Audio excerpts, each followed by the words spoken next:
Well, welcome to our 22nd interview on Ideas and Lives.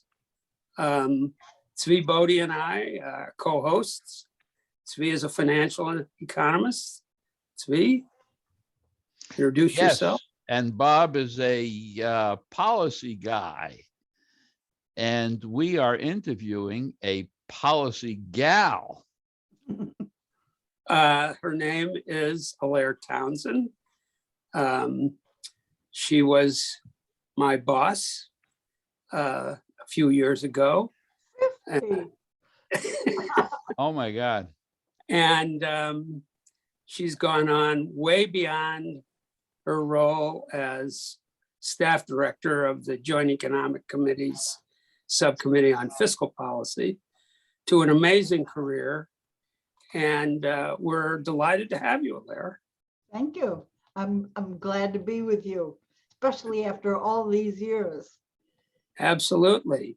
50 years is a long time. Right. Well, you directed a great project there, which we like to think it put you on your way to all the other big positions that you've had over the years. But let's begin at the beginning, and let's hear about your upbringing, going to high school, in Elmira, New York, where you came from, and how you got into college. Where is Elmira? Elmira is about 225 miles and a lifetime away from New York City. And I was born in Rochester, New York, and then stopped in Ohio, and then we moved to Elmira when I was about 5 years old. And it was a very nice place to grow up. We had horses. It was very nice. And it never occurred to me, however, that I would live there for the rest of my life. I thought perhaps I could fly, and I wanted to see how strong my wings were and how far they might take me. So especially toward the end of my time in Elmira, I was really eager to get out into that big world. And but you stayed in Elmira for college. I did. I stayed in the dorm for the first 2 years. Junior year was at the London School of Economics, and then I came home, and to have more freedom than would happen in the dorms, I stayed at home with a college roommate. And then I went to the University of Wisconsin for graduate work, and that was very nice. I do remember at the time I had earned a Woodrow Wilson Fellowship, which was very nice.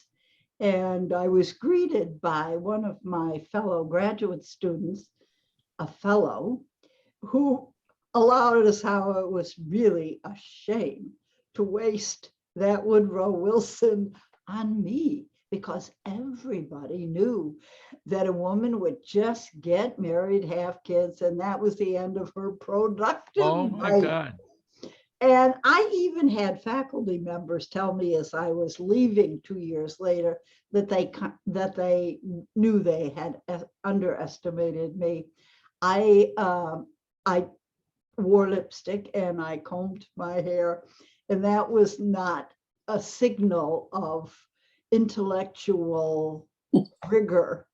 So, but anyway, it all ended okay.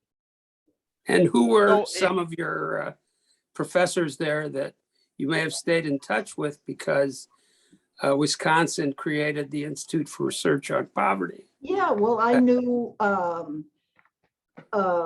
Haverman and oh geez, they're skipping my mind now. Can you remember some of the big names?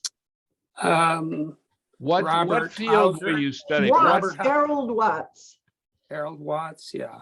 What were you Robert Hauser. studying? What were you, political science or English or what? What was I studying? Yes. Sociology. Sociology. Okay. Sociology. And They had at the time a pretty quantitative sociology group. I know Yeah. David Featherman and Rob Hauser were among them. Mhm. So you graduated or you finished your master's there?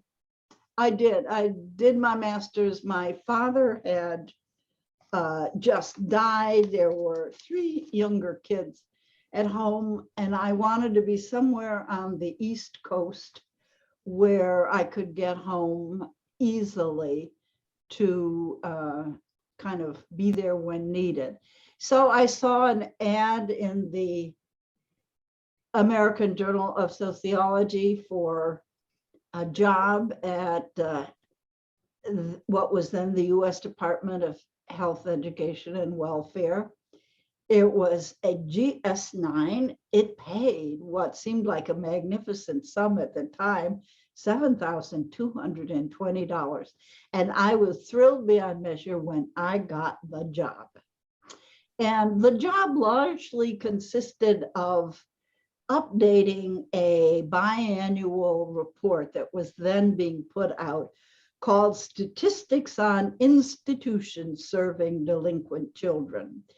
And as I was trying to collate and summarize the information on the forms, I noted that in a number of states, all South, there were 2 of everything, 2 for bad boys, 2 for bad girls. And so I started looking more closely, and it was really easy to figure out which ones were for the black bad boys and which ones were for the white bad girls. The resource differential, excuse me, was stunning. And so I made note of that fact, which amazingly had just not occurred apparently to anybody who did that report before me, or maybe they were discouraged from noting it. So was that during the Johnson administration or? Let's see. Yeah, I guess it would have been. That was about in 64, 65.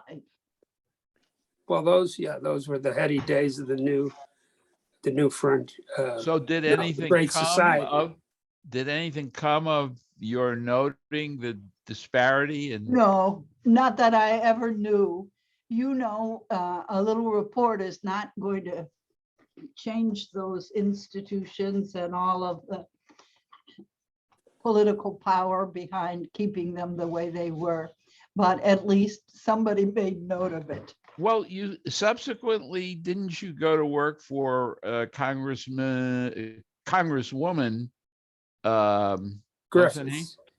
Martha Griffiths. W. Griffiths. Right. So was civil rights one of her things that she fought for? Civil rights in the sense of women's equality. Women's She got the issues. Equal Rights Amendment through the Oh, House that's right. twice. And as I've mentioned already, when she was in the Congress, there were just a handful of women in the House, and a number of them were the widows, people like Lindy Boggs, the widow of Hale Boggs, and they just kind of acceded to their late husband's spots. That was not the case for. So what was, so you went on to become staff director of a subcommittee project. What was the genesis of that project? How did it, and did it start before she hired you? No. Mrs. Griffiths was on the Ways and Means Committee as well. And she had a sense of a lot of various income maintenance programs, cash and in kind, that were being formulated and funding increased to help low-income people. But she thought also that nobody was adding them all together. And nobody was saying, well, if somebody received all these benefit packages, cumulatively, what could the benefits amount to? And if they took a job, what would happen to those benefits? How much would you lose if you took a job? Sometimes it was more than $1.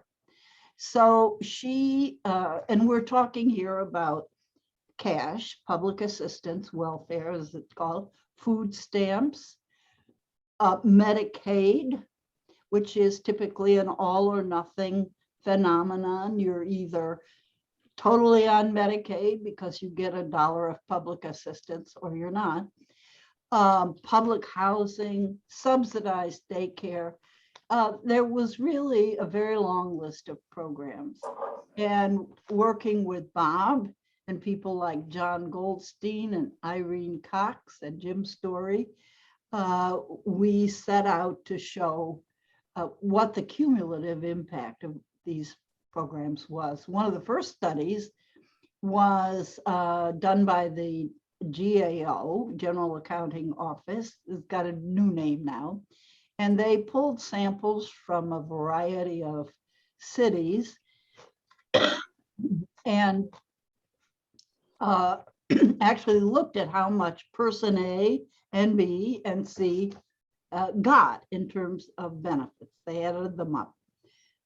And that was kind of path-breaking. Nobody had ever done that before. It was a big effort, as you can imagine, to do a survey on that scale. But she must have gotten some allocation from the full committee to be able to fund us. Yes, well, she was also on the Joint Economic Committee.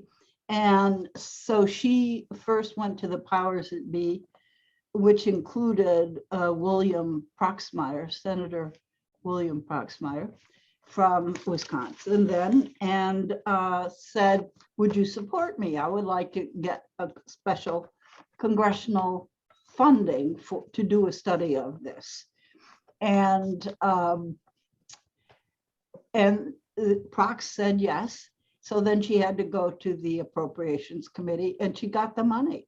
And she got I think, a 2-year funding, and then she got a 3rd year. And as she said, people didn't come to Washington to work on welfare. They came to meet a better class of people.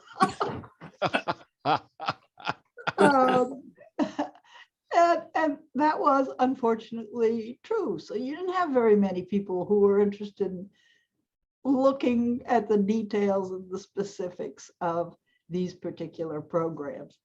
And she knew how to sell. And she said, you have to tell stories because people can reconstruct the point you're trying to make, the principle, by remembering the story. So she invented a family called the No-Dos, D-O-E-S, No-Dos, little Johnny No-Do. And so you have 2-minute speeches on the House floor for any reason. And so she would do stories of little Johnny No-Do and his family. And in one, she had the auntie of little Johnny No-Do saying to Johnny's mother, take good care of little Johnny. You know how much he means to you.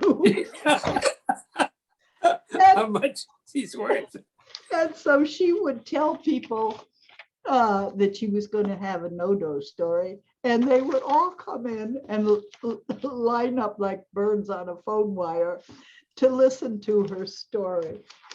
She had a lot of credibility with the Congress because she did her story, and she got the ERA through twice, which is no mean feat, and they trusted her. And so that was really fun working. How long did she last as a representative? She retired in 74, I think it was. Her husband, who stayed behind just outside of Detroit, had health problems, And as she told me, she didn't want to hang around the house while her husband died. So she went back to Michigan, and then she became lieutenant governor of Michigan and made a name for herself there. She also tried to hire me as Michigan's budget director, but I declined. Was that Now, later Alair- when you were in New York City? Yes, I think I was here by that time. Alair, I have a question about, so at the end of this project involving studies in public welfare, we came up with a couple of plans for reform. The plan that you were in charge of with Jim Story. What happened to that plan? Did you present it? I was out of the country by then, but what actually took place? Well, we got a lot of press on it. Mrs. Griffith had a couple of press conferences announcing it. And Nixon, as you remember, had a welfare plan for families called the Family Assistance Plan, FAP. Yeah. And FAP was in many ways modeled on this proposal of ours, but FAP didn't make it through the Congress. It was a classic case of being too much in the middle. The liberals didn't like it because it didn't set a high enough threshold for paying families.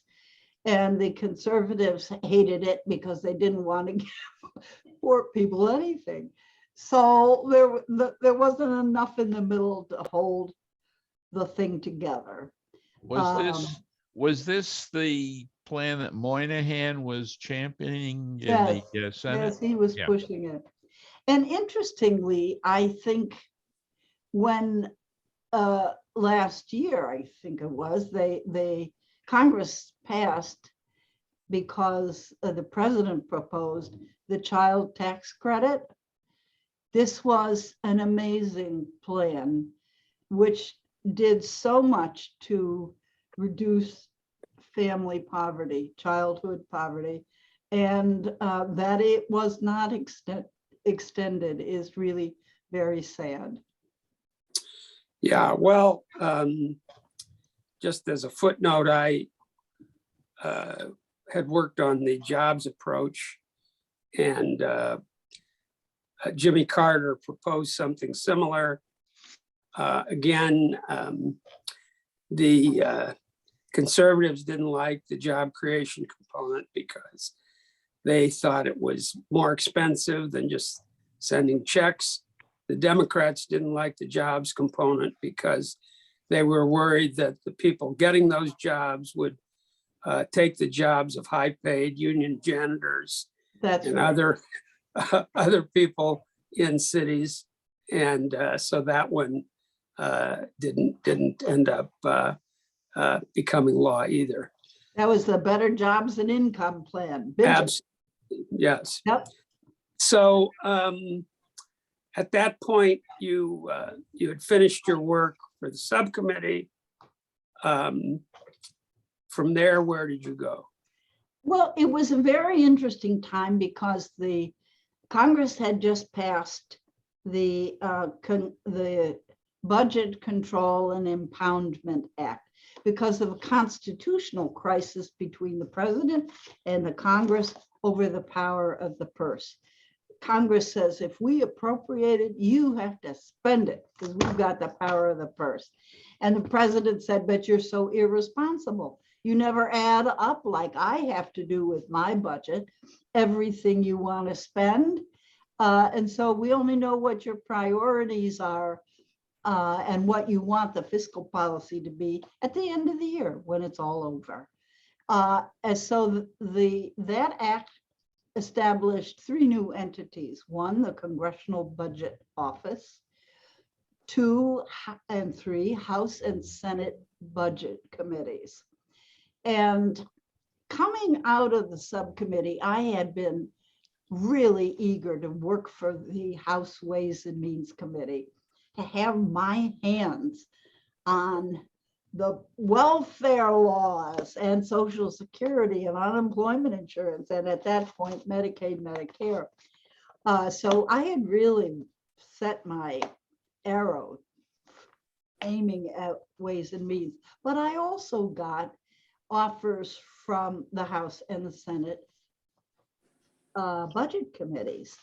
And Bob, you'll appreciate this. I had an interview at the Ways and Means Committee, and the guy said, "Now I understand your husband works for the Urban League." And I said, "No, he doesn't work for the Urban League. He works for the Urban Institute, which is a nonprofit think tank, nonpartisan." Oh, he was really relieved. Isn't that awful? But anyway, in the end, I decided to go with a House. I was more a House than a Senate side person. I just felt it in my bones. And I thought that my role at House budget would be far broader, covering far more territory. I had basically under my purview all the domestic programs except for housing. And that was kind of irresistible. So I went as a senior person to the House Budget Committee, and that was very interesting. We had to basically invent new processes for how to implement this new law. Who was your chair? Who was the chair? The first one was, it was Al Ullman. Al Ullman hired me, but then he quickly moved to the Ways and Means Committee. Do we remember why?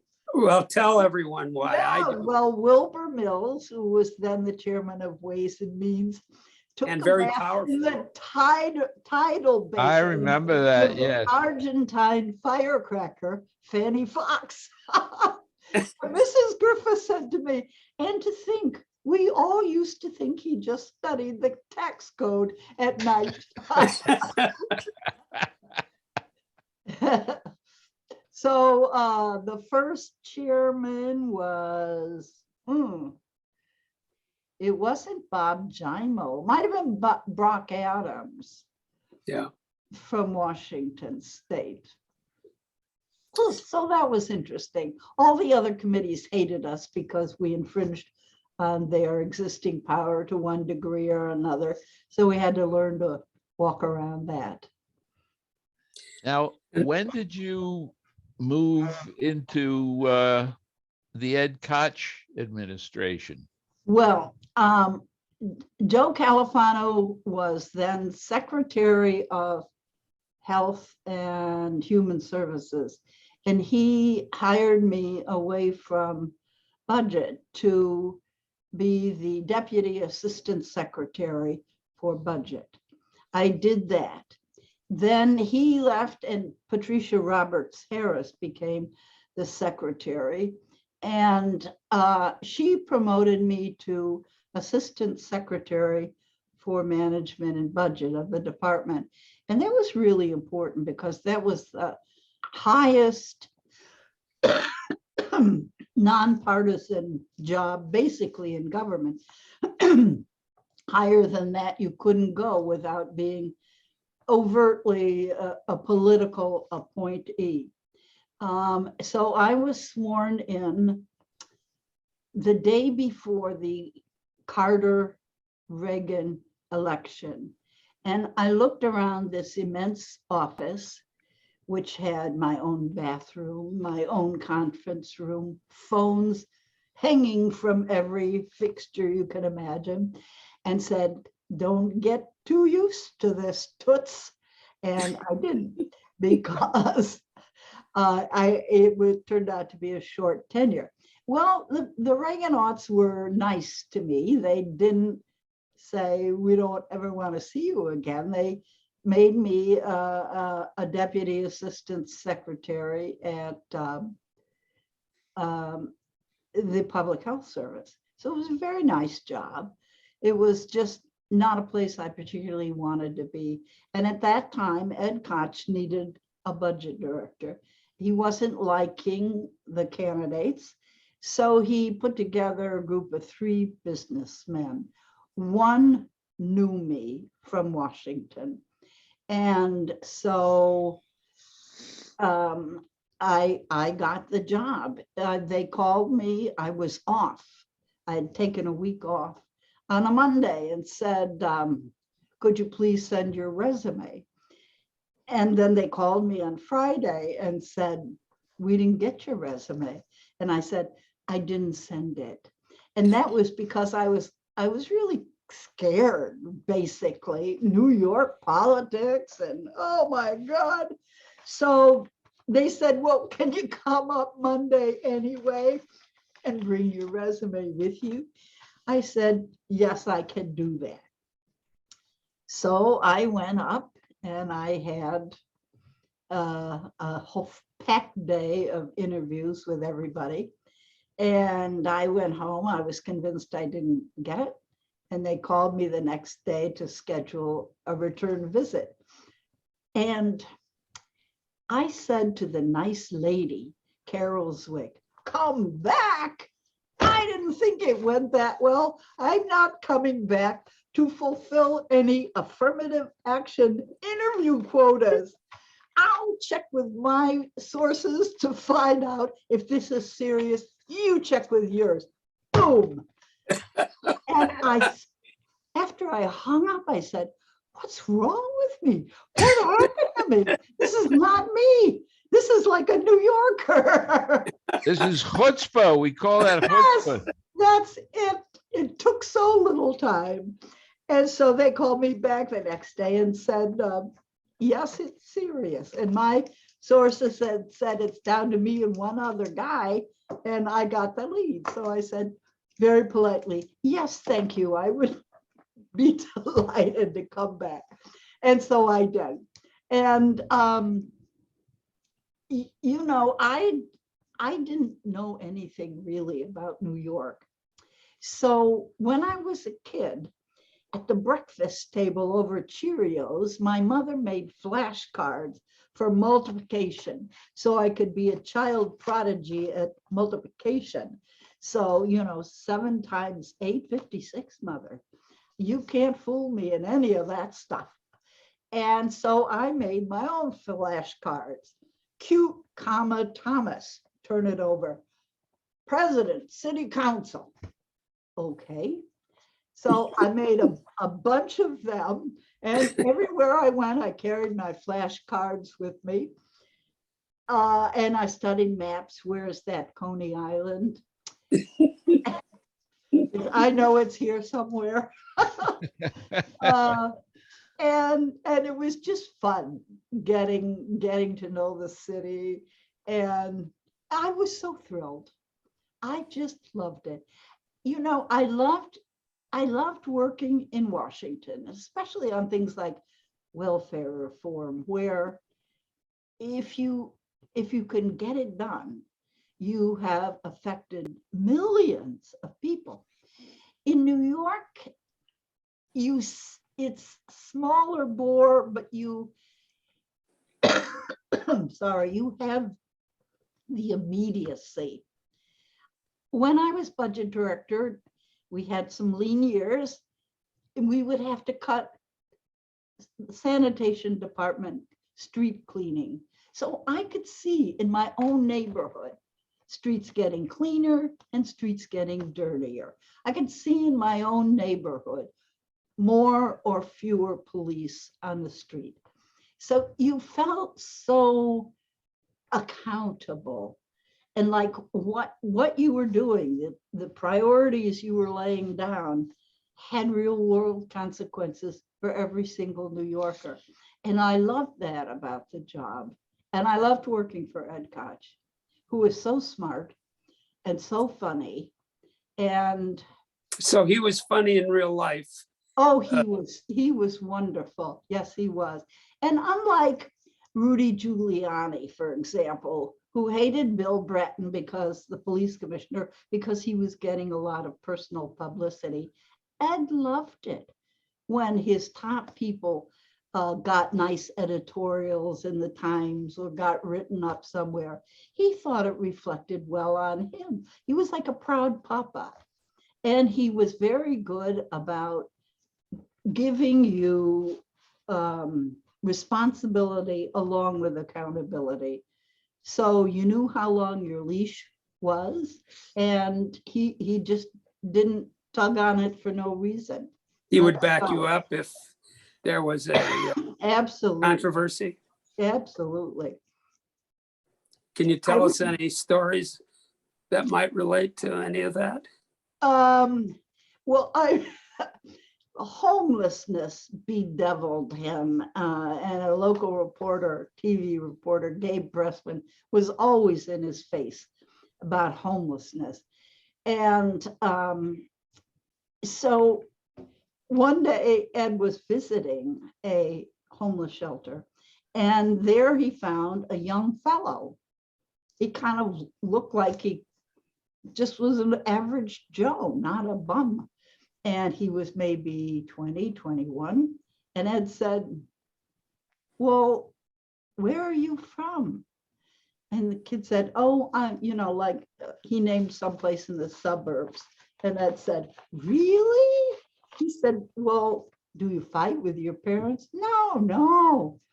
And he said, well, why are you here? Why aren't you home with them? And the kid says, please, Mayor, I'm old enough to take care of myself. In a homeless shelter.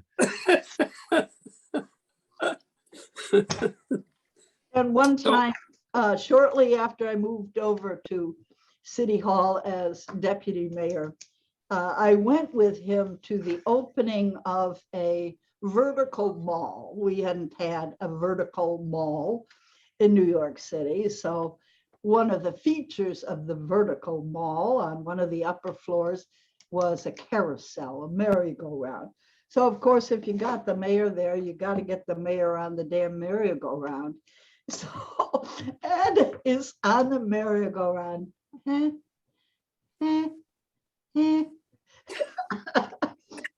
And when he got off and we were leaving, I said, hey, Ed, did you like that ride? He said, see, Alair, childlike, not childish.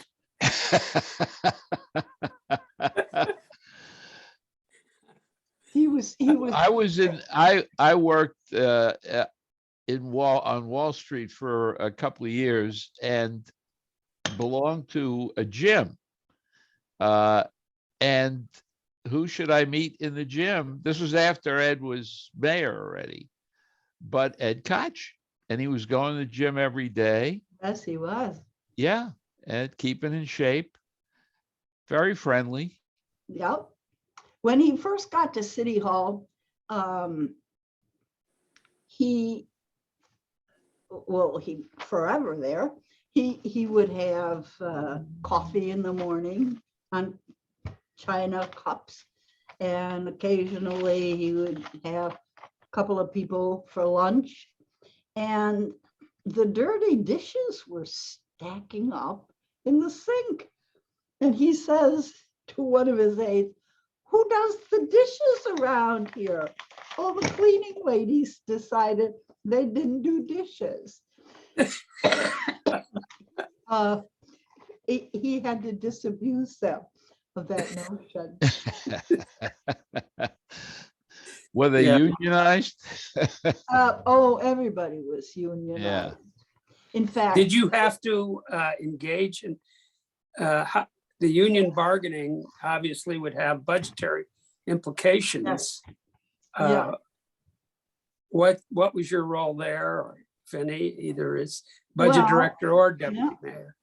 First of all, when they finally reached whatever they were going to do, I had to fund the damn things.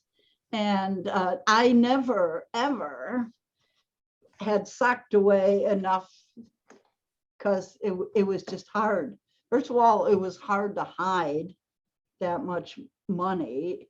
back in the day there, it just the CPI. So you weren't consulted about Well, sure, what I was. agreement they could make or what? Sure, I thought everybody except me should work for free, but that was not the prevailing wisdom. So I would be hauled by our labor negotiators over at meetings with union presidents to tell them the sorry news that there was very little money. In fact, at one of these, I was just starting my spiel when a guy called Phil Seelig, who was then the president of the Correction Officers Association, he decided to stand up very slowly and take off his jacket, revealing a gigantic gun in the holster. Don't shoot.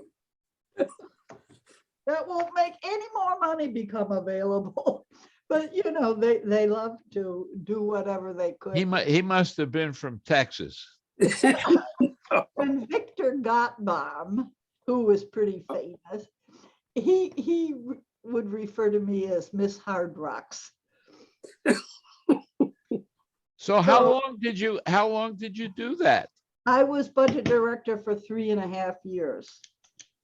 And every year we had a surplus of at least $500 million. It was probably the same money just rolling through, but I was not going to be the budget director that didn't have a balanced budget. No way, Jose. That was just not going to happen. So you learn to budget very conservatively. You overestimate spending and underestimate revenues. And it served us all very well. And so after 3.5 years, Ed moved me over to City Hall as deputy mayor for finance and economic development. And how long did you stay at that job? 4 What years. 4 years. So, Mhm. so you were top executive in the city for almost 8 years. Yeah. And did you And what were name some of any- the highlights of the economic Yeah, development? did you get any bridges to name or? Yeah, don't you know the Alair Townsend Bridge? You haven't been on that bridge? Yeah, it's in the Bronx, right? No thanks. Yeah, I came into office at a time when the Reaganites had just proposed to eliminate the deductibility of state and local taxes. You can't be an official in New York City and not think that that is really cataclysmic for New York and for other high tax, high service states. So Charlie Rangel from New York City at that point was senior on Ways and Means, which would have been the Committee of Jurisdiction. And he said that he wasn't understanding what the big deal was if we lost state and local deductibility. Wow. So one weekend, Robert, my then husband, was out of town. I brought home a bunch of materials and I said, I got to write that memo that convinces him. So I started out on the Friday night, and literally I'd wake up in the middle of the night, make a note on a piece of paper on the nightstand, because my mind was working on this all weekend, dead or alive, sleep or awake. And so by the end of it, I had a good product. I was proud of it. And it made the point just a million times over. He got the memo. He said he found religion, and we organized with the help of the business community, especially including Lou Rudin at that point, a strategy to lobby across all the states, pick up support from other states who would be disadvantaged if we lost that. And with Charlie's help, we won. That went away. it came back again, as you know. And Right. Charlie was now retired from Congress. And nobody really seemed to just get alerted and activated and make a big deal about it. So we lost it, and that is a shame. So one of the things I'm proud about is helping to organize and lead that effort and to get Charlie Rangel on board with saving it back in I guess it was 85. And the other thing was we were losing jobs, manufacturing, but especially back office jobs like crazy, especially in financial services. And, you know, those jobs are hard to come by and they pay well. So what could we do? So you could hire a consultant on your own recognizance, not have it go through the Board of Estimate or the City Council. So I hired for $9,900 a relocation consultant, and I gave them the parameters for a couple of different kinds of operations, a printer, a back office operation, like 4 of these. And I specified exactly for each one of these kinds of operations, how many employees, whatever this person would need to be able to compare operating costs. And from that, we got a very clear picture of exactly where we were uncompetitive. Basically, we knew, but this would convince any doubters. It was, of course, the corporate income tax, the commercial occupancy tax, energy costs, real estate taxes. So now we had something solid to put our foot against and say, okay, what are we going to do about this?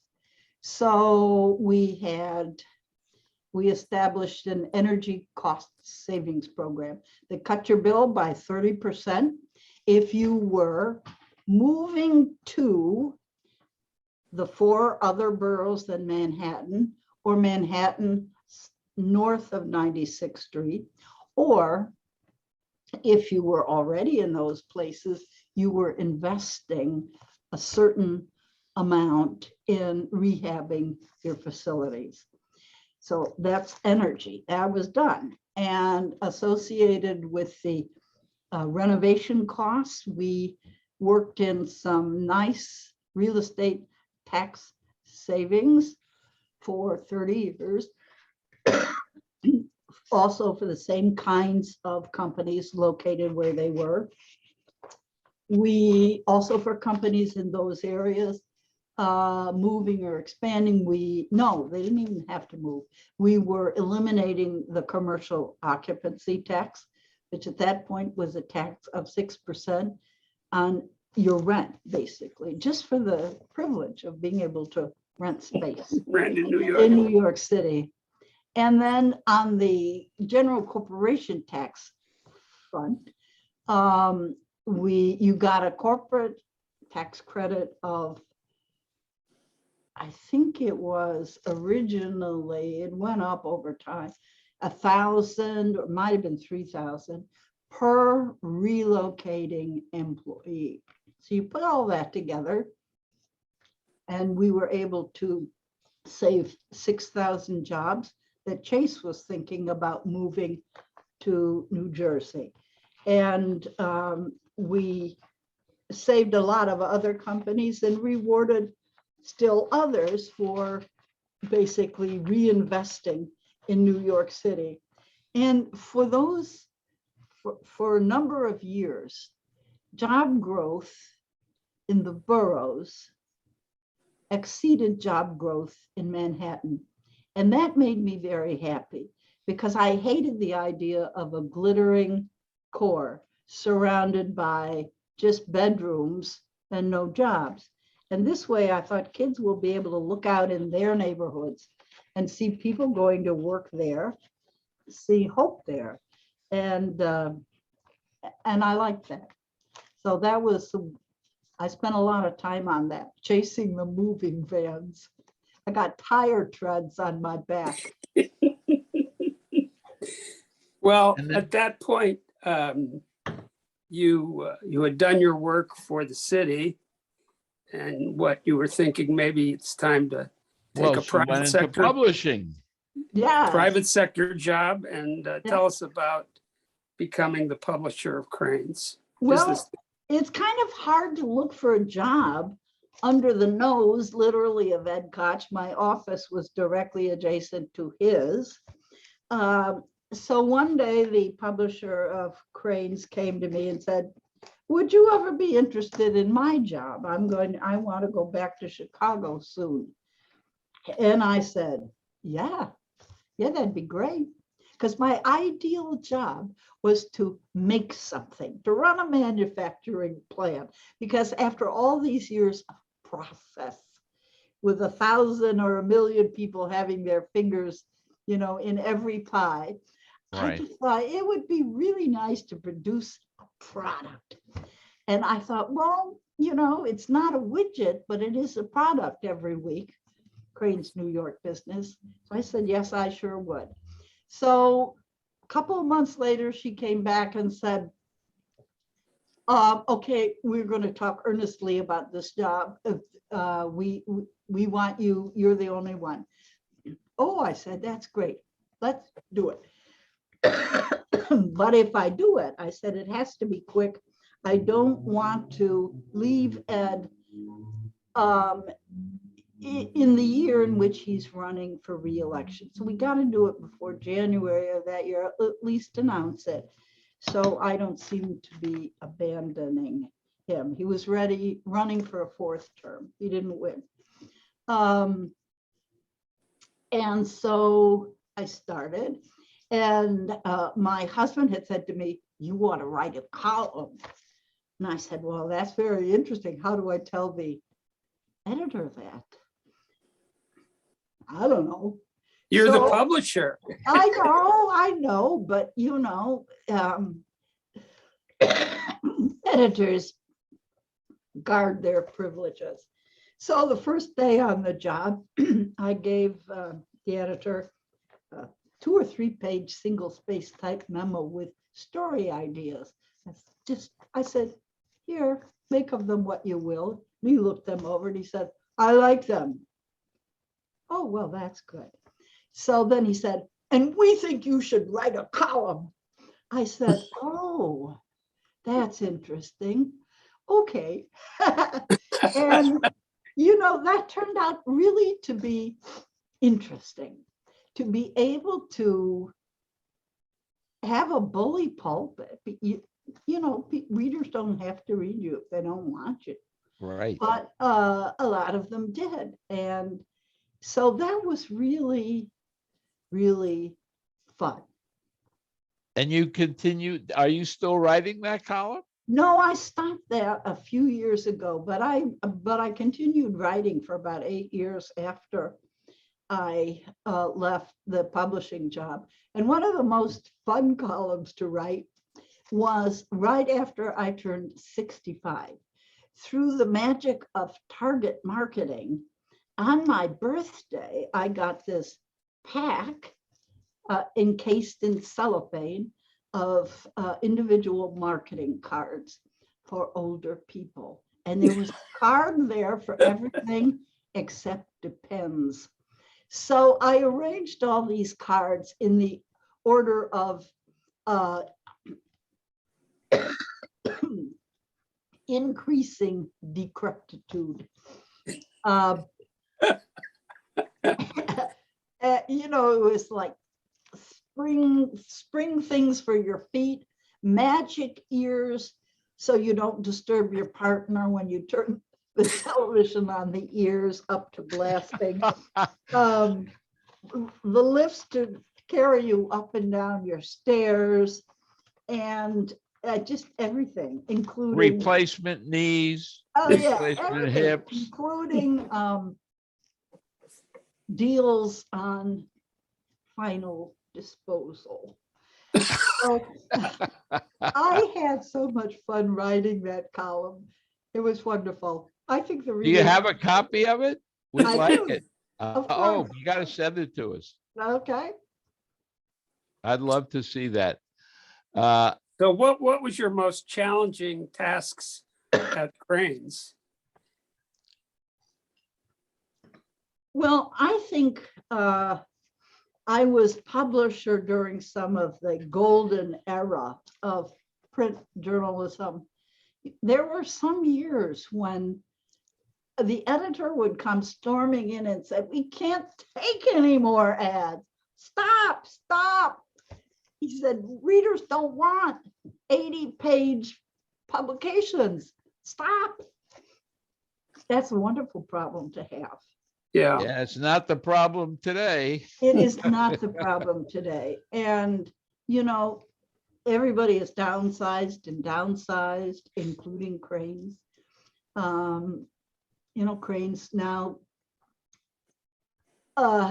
it doesn't carry the amount of news that it once did. It can't, because it doesn't have the advertising base to support it. And I endured a fair amount of that and had to make staff cuts. And that's not fun. no. Oh, no. not at all. So I said, I think it's time to declare victory. And Had they Oh, gone really? on, was going online a thing before you left? Going online. oh, yes, oh, sure. We were developing, putting out their digital products. We have daily news alerts, general news by industry. It's just, you know, everybody worked hard to try to. And for a while, we had faxes. We had daily faxes 5 days a week by subscription, big subscription. In politics, that one was called the Insider, 1 page, and then Pulse, which covered healthcare. And while they lasted, those were nice little money makers. So as we get toward the end of the hour, I'd like you to give your perspectives on a variety of things. One, you can talk a little bit about this difficult political situation that we're in. I recall that when we worked at the House, people were pretty collegial, and they had friends on both sides of the aisle. Now that seems to be more difficult. How do we get out of this? You know, I don't know. It's really a toxic, and I'm sorry. I think it seems a little bit less at the state and local level, actually. Oh, absolutely, absolutely. It's a toxic environment, and it wasn't that way when we were there. You're absolutely right. It kind of came in with Newt Gingrich, and it's only gotten worse with the Tea Party and then Donald Trump. And it breaks my heart because it was a place that was interesting to work on. When I worked for the House Budget Committee, coming off of the subcommittee, one of the members of Congress who had been both and were on the House Ways and Means Committee and had been on the subcommittee was a congressman from the Rochester area called Barber Conable. Mr. Conable was a wonderful guy. He was sensible and reasonable, and there was nothing not to like about him. And so little Miss Nosy here, I was following what was going on in the Ways and Means Committee. And if I saw something I didn't like gathering steam, I'd call Mr. Conable and he'd say, "Hello, Alair, what's up?" And I'd say, "Well, you know, there's some stuff at work at the Ways and Means Committee that bothers me." I wrote a little analysis of what I think is wrong about it. He'd say, "Send it right over." So I'd hang up and I'd write the analysis and send it right over. And he would use that. He was He'd a read it, and Republican or a Democrat? He was a A Republican. Republican, yeah. Yeah, He'd that's read what I it, thought. and Well, you you know, use it. right now, I just wrote a proposed amendment to the National Apprenticeship Act that we're going to try to get a senator to incorporate that. Well, otherwise, it's more of a status quo act, and the amendment would make a bit of a reform. So I don't know whether that will work, but Well, somebody's good luck still to at it you. here. What are you working on these days?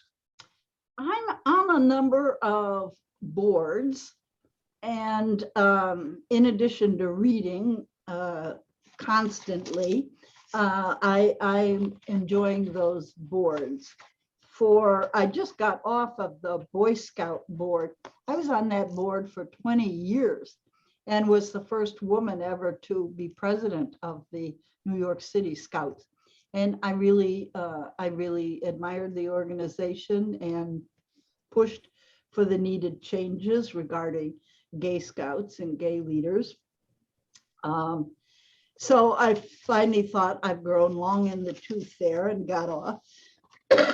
But I'm on the board of Emerita at Lincoln Center. I'm on the board of New York City Ballet, a dance organization called Gibney, the Citizens Budget Commission. I love budget. So nerdy. I love it. And those keep me pretty busy. Now, when were you on the TIAA board or I was CREF? on the Board of Overseers. Ah, That's a non-fiduciary board. We don't make the policy for TIAA or CREF, but it's a wonderful organization. And most of my time I served with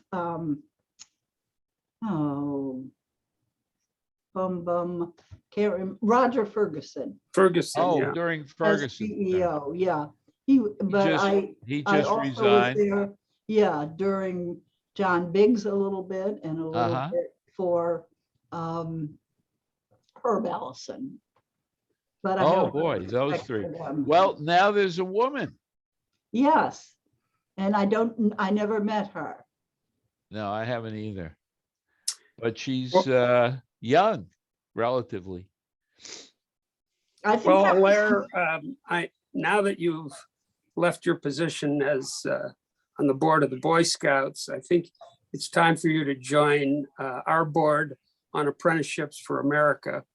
That will be, we're looking for someone of your talents to be on our advisory board. And the project will involve a good deal of advocacy of the type that I'm sure you can advise us well about. That's your reward for doing this interview. It's my cup runneth over. Yep. It's an illustration of the principle that no good deed goes unpunished. I'm aware of that. Yeah. Well, Alair, it's been wonderful to catch up and to hear these great stories over the years. And we really appreciate your joining us on. It was This wonderful. edition. You came through with a lot of good stories. Oh, thank you. You know, I've been blessed. I am so grateful to have had the career that I have had, to have been able to work with so many people like Bob, who just helped lead the way for fine work. And it's been a very interesting and fascinating time. Sounds that way. And we all hope we can keep our democracy. And we all need to do our part in that. Yes, we do. Well, we have a phrase when we sign off, and Zvi, We Go for sign it. off by saying sei gesund, which means, that's Yiddish. In New York, you must have come across that expression someplace. And it means goodbye, be well. be well. Thank Sei you very gesund, much. Alair. Bye, gesund. Thank you very much. Bye. Bye.